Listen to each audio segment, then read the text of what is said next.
Alright guys, this is going to be my first time checking out Karen Morgan. This is her bit on why 70s kids are the strongest generation. This is going to be a blind reaction. I don't know what to expect, but for those guys that are familiar with me on this channel, you will know that I'm a Gen Z Brit born in the 2000s, very curious mind. And you will also know that I've gone all the way back to the 70s, especially to check out some of the music, the contextual things, how society was like, how the people were like. Look, if you guys want to see my rabbit hole that I've gone down so far, consider subscribing to the channel and checking out some of the playlists in my play section on my channel. But yeah, it's been a very interesting journey to say the least. I hear things all the time like how in this generation you guys are independent, you have to grow up very fast. So I'll be very curious to see how she tackles this one, guys. Look, of course, smash that like button if you guys want to see more, and if you want to consider checking out as well as supporting the channel, some exclusive bonus content on my Patreon. Look, let's get straight into this video. Let's go. Did I forget?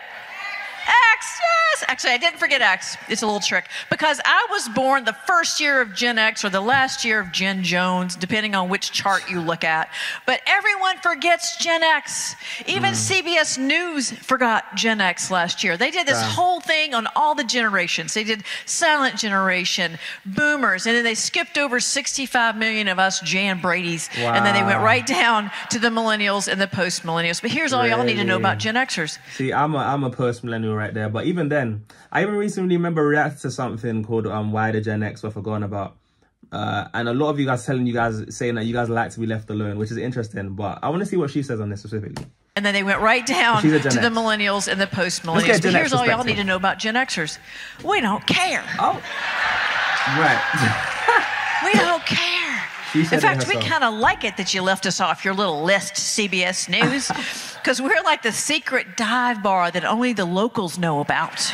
Wow. We don't advertise, but we're never going out of business. Now, the boomers, and particularly the Gen Jonesers and the Gen Xers, we share some things in common. The first thing is we are strong people. We didn't need sunscreen.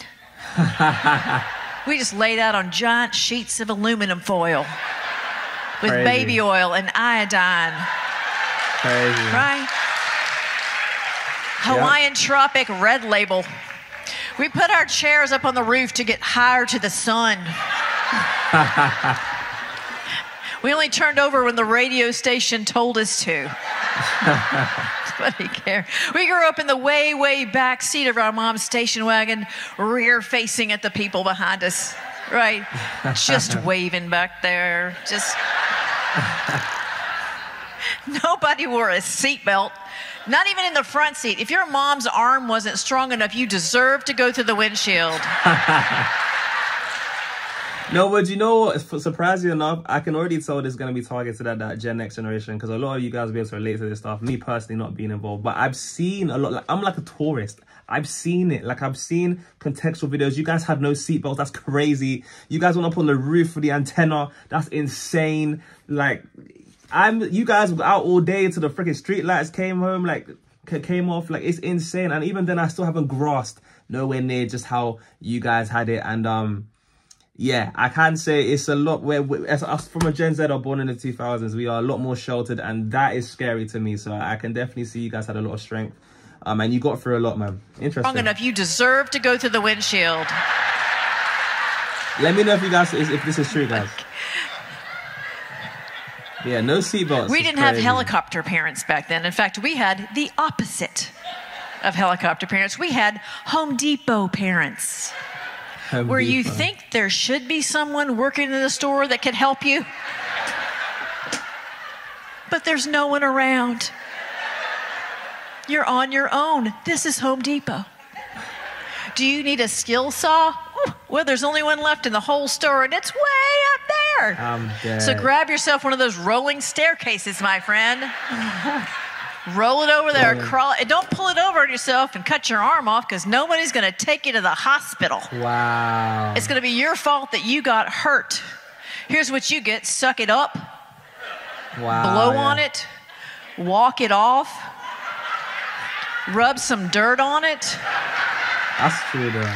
Bleed over the sink. My mom's favorite was don't bleed on my shag carpet. Okay, the only reason why I get that joke is because I watched like one of these rate of history videos where he talks about like some common things in the 1970s. Look, I'm gonna put like a playlist. It's on my channel. It's like the 1970s or the 60s to the 80s nostalgic stuff.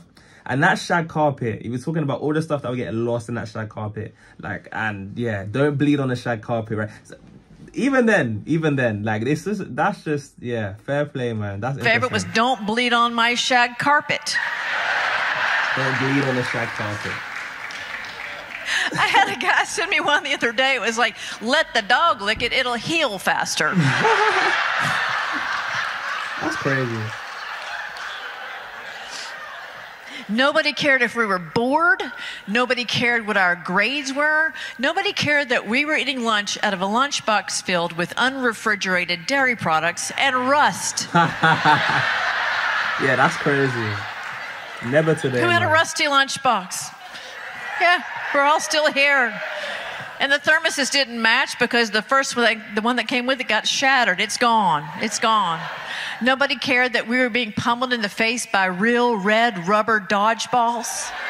Wow, yeah. The real red, the ones that smelled like rubber coming at you. Not the little foamy baby ones they have now. The real red, it went twang when it hit you in the face. And it left a crosshatch print right on your forehead. Wow. Right there.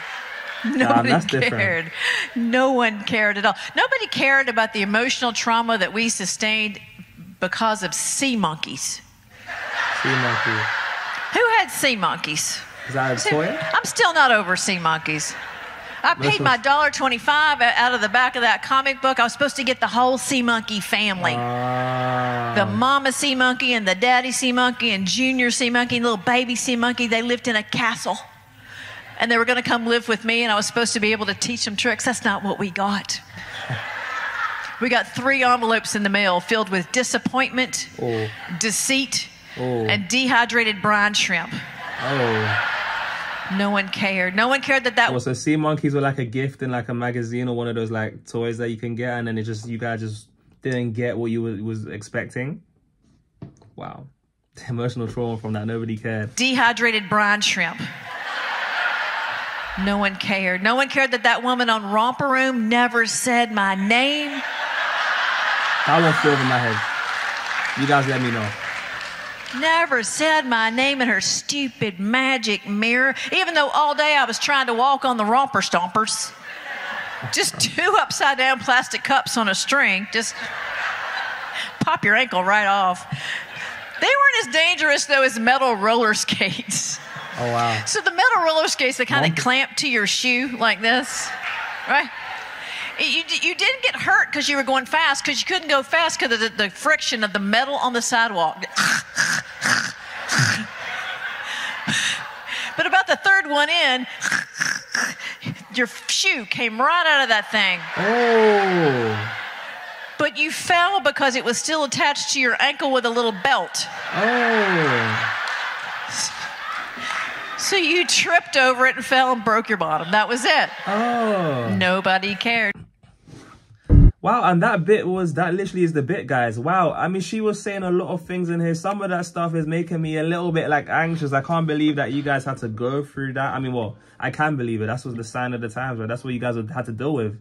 Obviously, things are a lot more like sensitive, and people are a lot more conscious of like pain and danger, and a lot more tolerant of a lot of things. But you guys really got through a lot. Like, you guys even let me know like how true this was and how much you can relate to this. That romper stomper one, what was that even about? She's talking about how you was walking with strings and cups, upside down cups. That's interesting. But yeah, you guys had it different, man, and you don't care. You really don't care that you were being left out, let's say. I mean, obviously, I'm never gonna be able to relate to that kind of stuff, but I mean, it's very interesting the more I've been diving into this realm. And do you know what? Like, you know, I'm kind of a bit jealous of you 70s kids a little bit. I would have liked to have known what it was like in the 70s to experience it a bit. You know what other stuff from Karen Morgan you might want me to check out as well? If this is the kind of stuff she does, I'll be interested to see what more she talks about, because I've got a very curious mind, as you guys know. But guys, look, with that being said, I'm the boy JayFlex. You made it to this point. Comment on a blue heart for Karen's blue shirt. Guys, look, with that being said, I'm the boy JayFlex. This has been why 70 kids are the strongest generation. And for those guys that made this point, you guys have been absolutely wonderful, and I'll see you guys in the next one. Peace.